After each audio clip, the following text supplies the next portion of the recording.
Hi అండి. ఈరోజు egg keema masala చేస్తున్నా. ఒక బౌల్లో మనకి సరిపడా ఎగ్స్ తీసుకొని అందులో కల్లుప్పు వేసి వాటర్ పోసి గ్యాస్ ఆన్ చేసి మూత పెట్టేసి గ్యాస్ మీద పెట్టేసేయండి.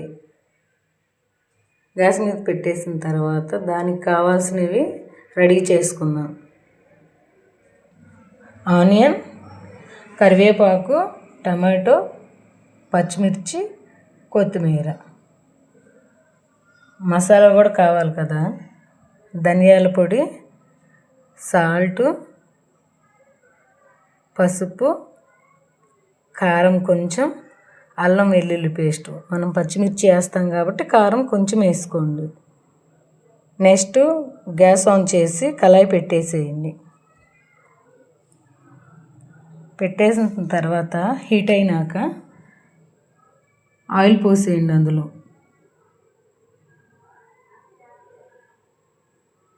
ఆయిల్ పోసిన తర్వాత హీట్ అయింది కదా, ఆయిల్ కొంచెమే పోసుకోండి ఆయిల్.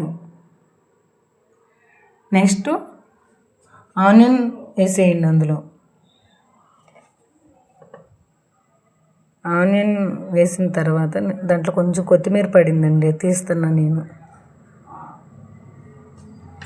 ఆనియన్స్ వేసిన తర్వాత అవి కొంచెం మగ్గిన తర్వాత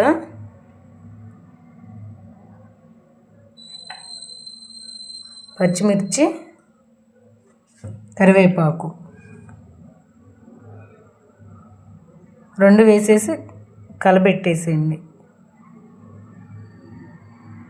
మంచిగా అవి కూడా కలిపి మగ్గిన తర్వాత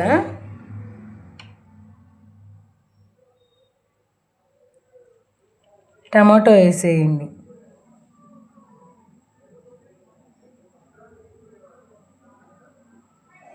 టమాటో వేసి మంచిగా కలిపేసుకున్న తర్వాత అవి మగ్గిపోతాయి. అలాగా ఆ మగ్గిన తర్వాత అల్లం వెల్లుల్లి పేస్ట్ వేసేయండి. అల్లం వెల్లుల్లి పేస్ట్ వేసిన తర్వాత ఆయిల్ అలా కొంచెం పైకి వస్తూ ఉంటుంది.